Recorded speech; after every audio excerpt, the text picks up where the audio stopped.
South Africa returned to an ICC tournament full of hopes, full of dreams, full of aspirations, and dare I say, with a very, very good side that could well take them the distance. They also come back to the one ICC tournament they won all those years back in 1998, where it was called the ICC Knockout, an initiative of Jagmohan Dalmia to take big cricket tournaments into places that otherwise wouldn't get to host them. First of those was in Bangladesh, the second in Nairobi, where New Zealand beat India in the final. But thereafter, it's well documented. But for South Africa and ICC tournaments, it's been a story of pain. And I saw that pain firsthand. It was impossible not to get moved by the pain that I saw in Barbados when South Africa were about to shake hands with the ICC T20 World Cup and suddenly found that it was going further and further and further away from them, and they ended up runners-up. It was one of the saddest sights I've seen on a cricket ground. Now, this is the opportunity for them to overcome that. Will South Africa come carrying that pain into this tournament, or will they come determined to wipe it off? It'll help that they've got a different captain, one of my favorites, in Temba Bavuma, and it helps Bavuma that he's in a very rich vein of form. He scored runs in Test cricket, he scored runs in ODI cricket, he bats right at the top of the order, and it's an order that has some of the most pedigreed batting at this tournament. 8 batters, you could pick any of those 6 and it would not affect the team. That is how good they are. So Bavuma will start either with Tony Dezorsi, who's got a decent record behind him, may not be as much in 50 overs cricket, but he's a fine player. My personal choice is for Ryan Rickleton. I've seen him play in T20 cricket. He's an adventurous player, and I think Bavuma needs an adventurous partner alongside him. He can keep wickets if required, if Klaasen wants to field in the deep. So either Rickleton or Tony Dezorsi.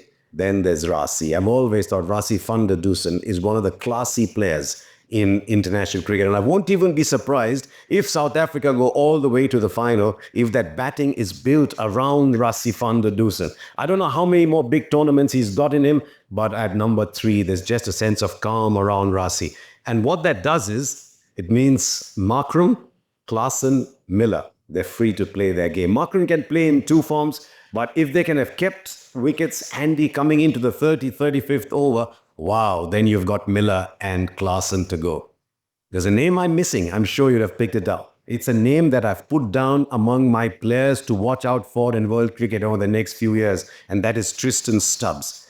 He'd make most teams, I'm certain, but if Tristan Stubbs cannot force his way into this side, it tells you just how strong the batting side is. Then there's Marco Jansen, now becoming a bona fide all-rounder. Bowls the new ball well and hits the ball longer and harder than most people playing the game. What happens after Jansen is what I'll be very curious to know, because that'll tell me what South Africa's thinking is all about.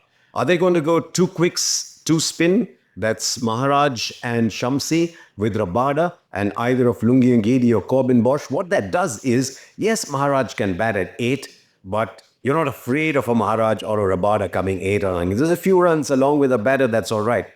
But their option is to play someone like a Veyan Mulder.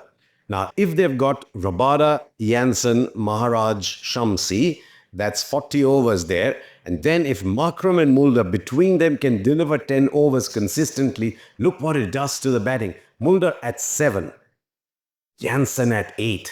Then Maharaj, Rabada, they bet all the way down. That's a batting side you don't want to be coming up against. You want to score a lot of runs against them. So when I look at this South Africa side, they'll always be good in the field. They'll always be fit. It strikes me as possessed of a batting side that is as good as any in the world, that can take them the distance. But a lot of work will have to be done by Rabada, Jansen and the spinners. Jansen can sometimes blow hot, blow cold with the ball. If he's switched on, if he's on in rhythm, wow, he can be a fantastic new ball bowling. But I still think a lot will depend on Kagiso Rabada, who's now the veteran in the side. Shamsi, Maharaj, they have to come in. Otherwise, they can always play Corbin Bosch, who's come in, because South Africa just kept losing bowlers. Can you imagine this same side with Henrik Nokia coming in to bowl behind the new ball? Even Kudzia, who was so impressive during the World Cup in India. But no Nokia, no Kudzia. A lot will depend on Lungi and Ngidi, but tends to blow hot, blow cold. I don't know how fit he is. Tends to go for runs, but Either Angidi or Bosch could make the side if they don't want to play Mulder. So this team tells me is lots of options, lots of opportunities in their mind. Can they believe they can go the distance? I've got South Africa going deep into this tournament. So thank you for watching and do subscribe to this channel.